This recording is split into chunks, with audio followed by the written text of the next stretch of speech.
Shields up, Iron Breakers. Rurikhan here coming at you with another video, and today we're going to be talking about Dragon Ball FighterZ. Now, if you guys have watched my video of the 25 games that I was most excited for in 2018, you will no doubt have noticed that Dragon Ball FighterZ is one of the games that I was really excited about. As a matter of fact, that is featured prominently in the thumbnail, and there is a good reason for it. I'm not really what you would call a fighter guy because I don't tend to play fighters all that much.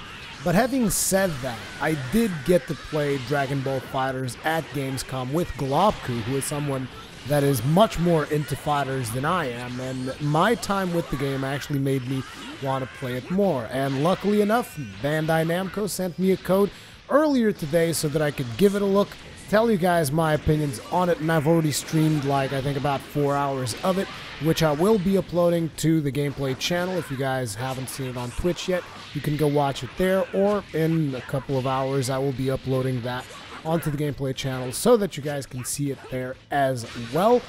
And there will be a nice chunk of gameplay for you guys to watch beyond the gameplay that you are watching here. So let's get started talking about my opinions on the game. And the very first thing that I gotta bring up, I'm gonna be extremely shallow and superficial, but look at the visuals on this game. And I know I'm very much gameplay over graphics. I did a whole video about it not so long ago, but god damn does this game look good. This is, out of every single Dragon Ball game that I've played, and I've played quite a few, this is hands down the best looking Dragon Ball game that I've ever played in my entire life.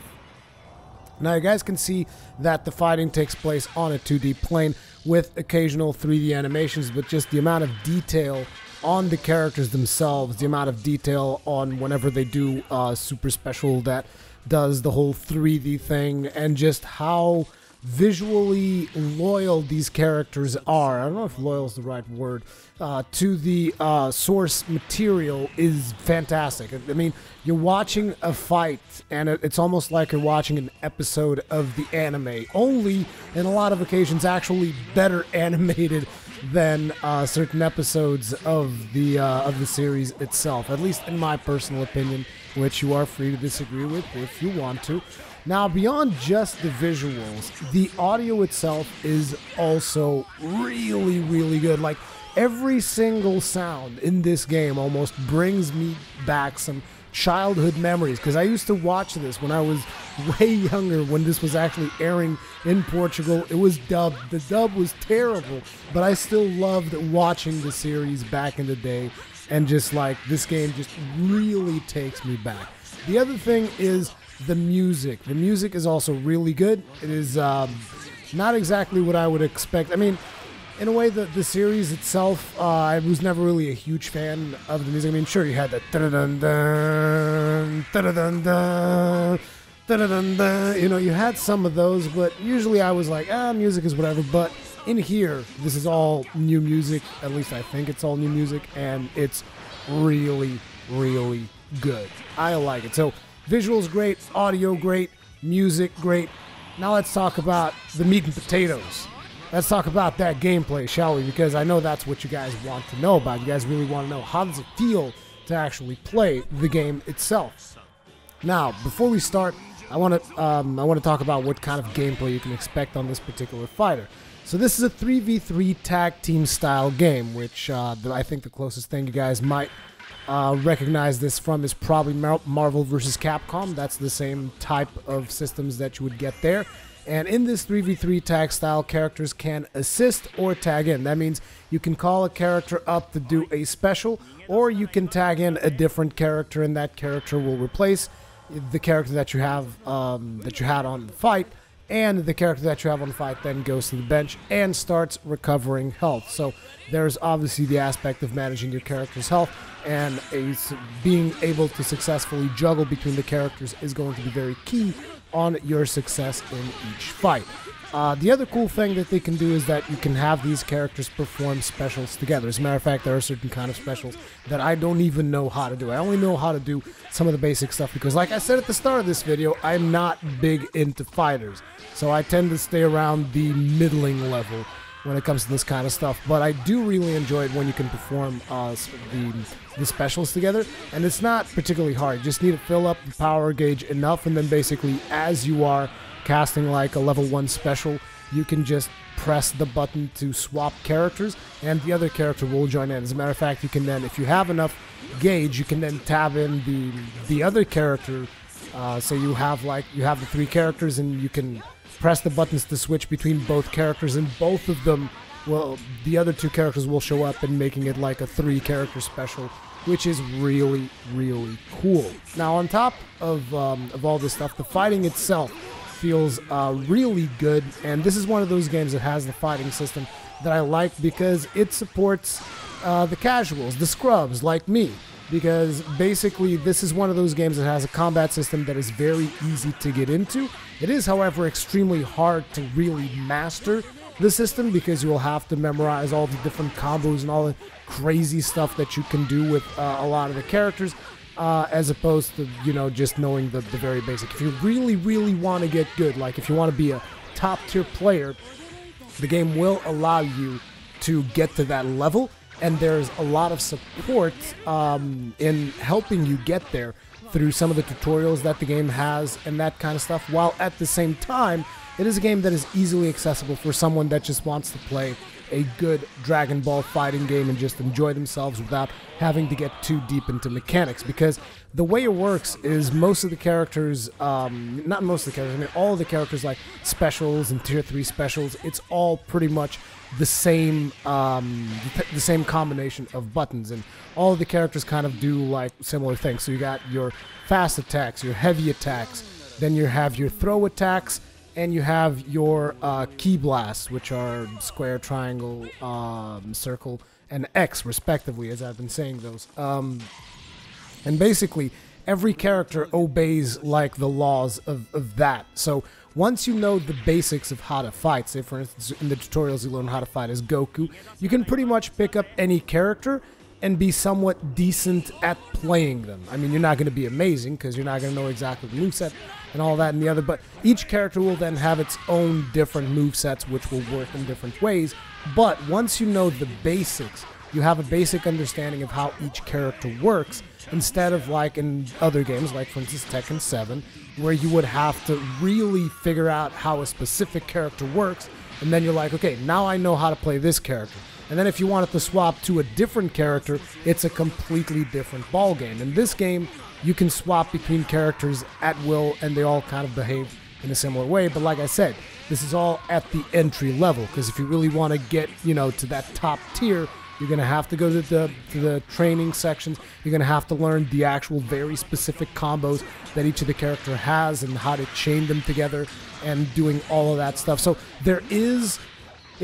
Again, it's like it's one of my favorite systems for fighters, which is easy to get into, extremely hard to master. So it provides a good experience if you're a casual player, while still providing a good experience if you're someone that wants to take the game further and really wants to become adept at it and just like practice and get really good. And that is something that I think is really, really cool. Now, another cool thing that the game has is that it's got some special intros and special finishers when certain stages as well as characters align. So say for instance, you go to regular Namek and your team leader is Goku and the enemy team leader is Frieza. You will get a special animation whenever you get there, and it's really, really cool. So it kind of sets up the fight. So basically, they try to call out to events that have taken place in the series, whether it be the Z series or the Super series. They will try to call back some of those events whenever those characters happen to meet in a certain stage.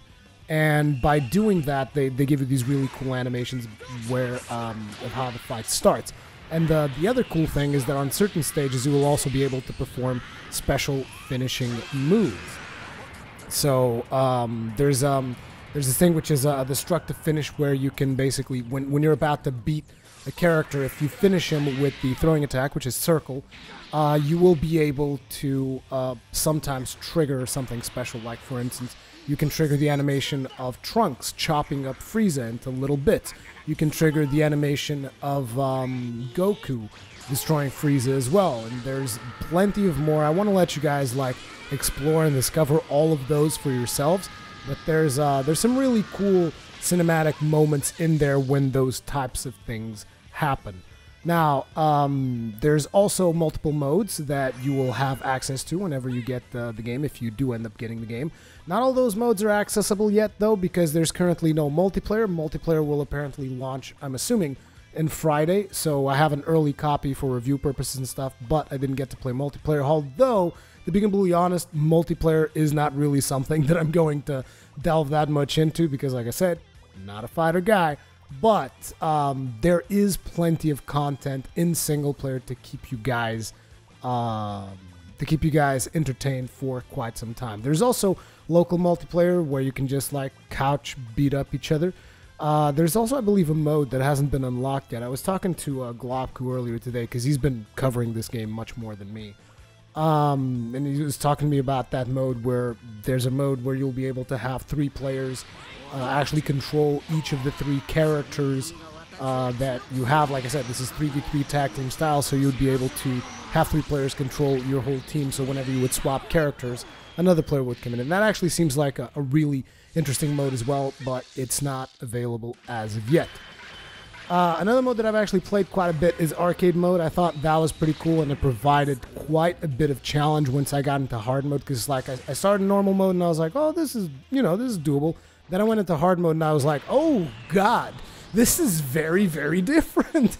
And it's actually interesting, because that is the mode, when you get into those modes, you can actually seriously practice enough to get good at these characters. That's the mode where you want to like evolve beyond just the basic knowledge of a character and actually know their combos and know how to do stuff. Because there's actually a couple of characters that are locked behind arcade mode. And those characters are Super Saiyan Blue Goku and Super Saiyan Blue Vegeta. And those are actually really challenging to unlock. I believe that if you have one of the pre-orders or whatever, you'll be able to get those instantly unlocked. However, if you do not, you're going to have to get those out of arcade mode. However, I believe there's also another easier way to unlock them by acquiring a certain amount of the in-game currency called Zenny or something at a certain threshold. You'll eventually just unlock them. So everyone will unlock them, but the better players will be able to unlock them faster than everybody else. As a matter of fact, speaking of characters that you can unlock, you'll be able to unlock, like I said, Super Saiyan Blue Goku, Super Saiyan Blue Vegeta, as well as Android 21, which is my understanding is an exclusive character to this game. And Android 21 is unlocked when you finish story mode. And speaking of story mode is actually pretty interesting. It's got its own twist on some of the mechanics, which kind of differs quite a bit from what you would expect from games like, for instance, you've had story modes in Mortal Kombat and Tekken 7, that kind of stuff. It's got a little bit of that, but then it's got its own twist as to how it works. Now, firstly, in story mode, you will have some pretty cool animations in between the fights, which will, advance the story. They will tell you what is happening. They will give you a little bit of background on some of the characters. For some people that are not particularly familiar with Dragon Ball, or maybe some people that have watched Dragon Ball but haven't watched Dragon Ball in quite some time. So the game kind of gives you a little bit of background while at the same time giving you some interesting banter between the characters. I kind of liked it so far, and it seems like it seemed interesting to me personally.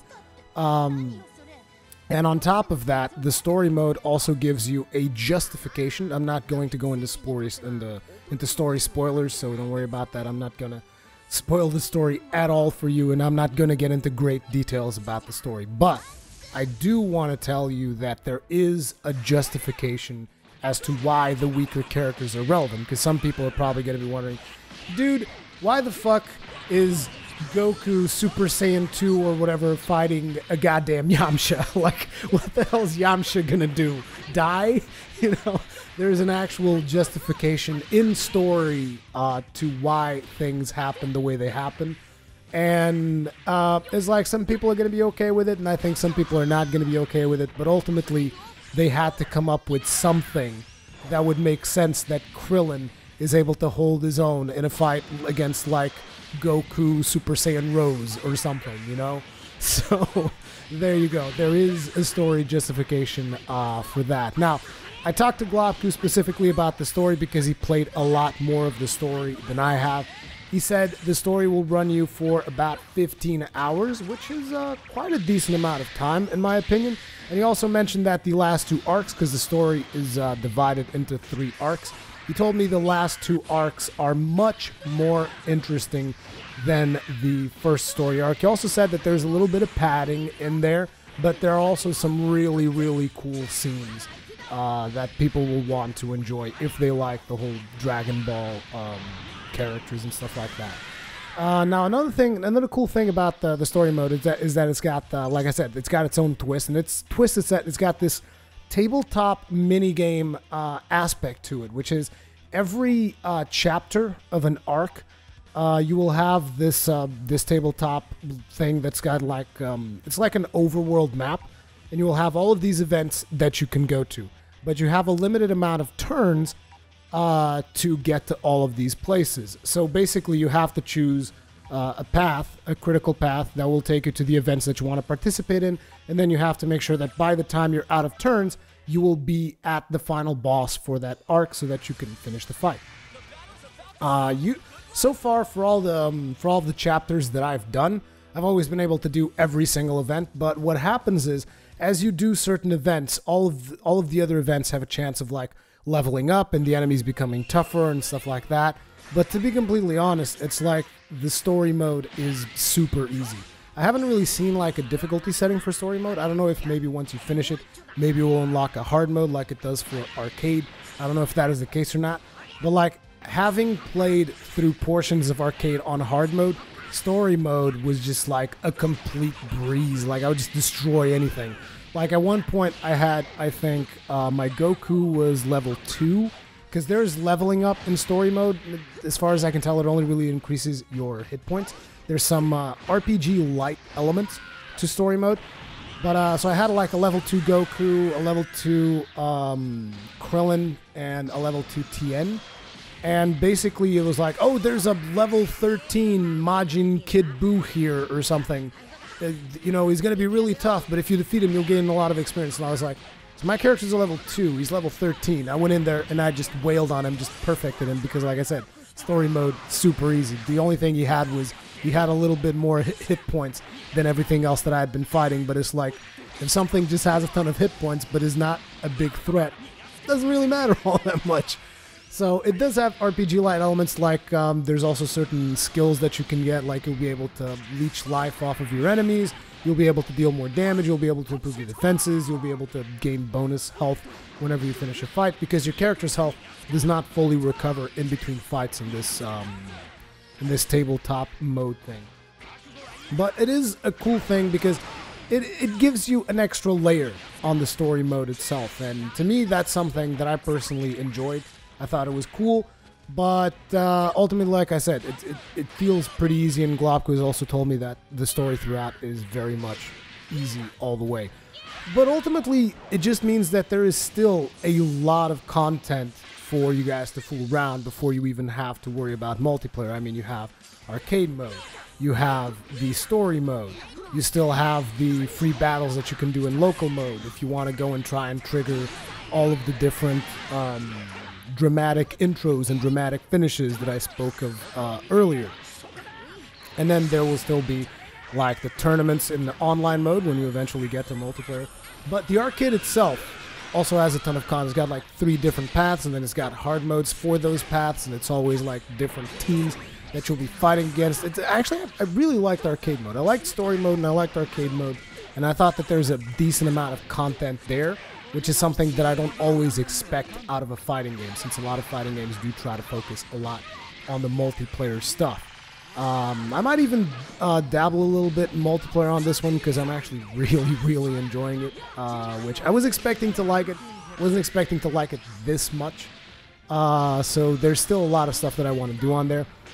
So now, after all of this good stuff, there is one thing that I was not a huge fan of, but at the same time, it's not, I don't think it's that big of a deal, but it is something that was instantly thrown in my face as soon as I launched the game, and due to the fact that it was thrown in my face, I was a little bit, ugh, really?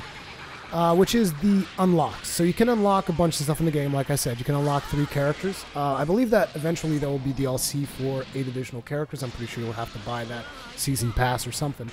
But the other things that you can unlock is that you have this, the main menu isn't really a main menu, it's like this lobby thing. So you have this little chibi Dragon Ball character that you run around in. You start with Goku. And you run around that lobby, and that lobby acts as your menu. So you go to the different locations. One of those locations will be like story mode. The other one will be local fight. The other one will be arcade. You guys get the picture. We've seen other games that do this. And whenever you get a certain amount of Zenny, which is the in-game currency, you'll be able to go to this shop character and buy capsules. And capsules are essentially random loot that you can get for the game. And this loot, so far as I can tell, is completely cosmetic. So there'll be different chibis that you'll be able to use in the lobby. Like right now I have like Goku Black, I have Future Trunks, I have a bunch of the Ginyu Force guys. I have a ton of characters that I've already unlocked just by playing like 4 or 5 hours. And beyond those, you'll also unlock different colors for those chibis in the lobby. And then you'll also unlock additional colors for the characters themselves when you are playing the game.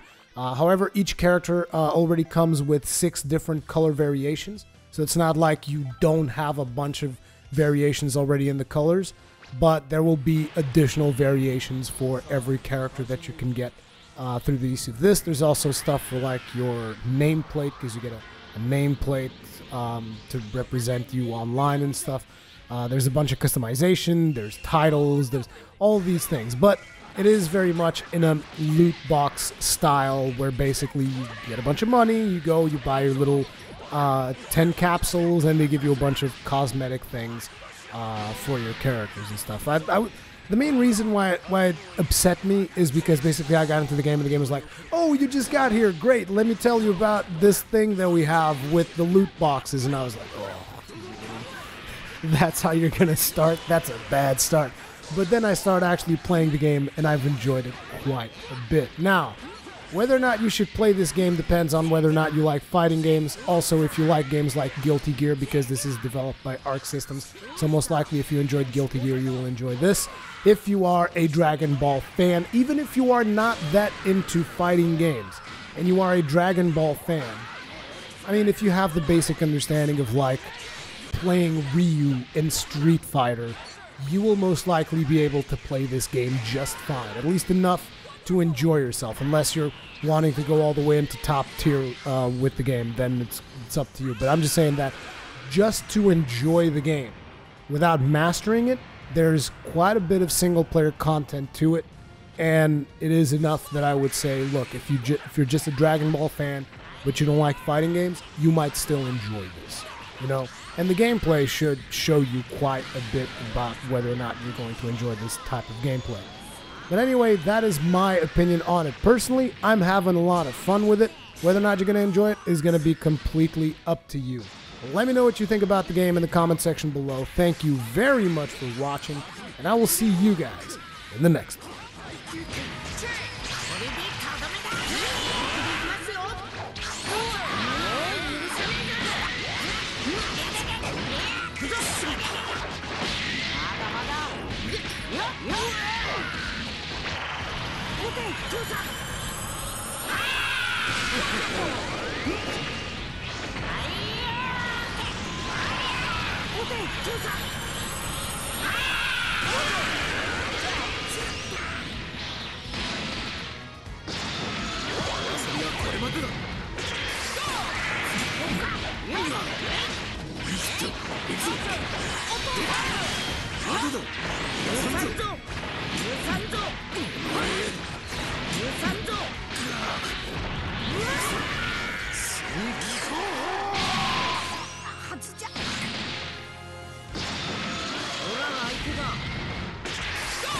Rurikhan!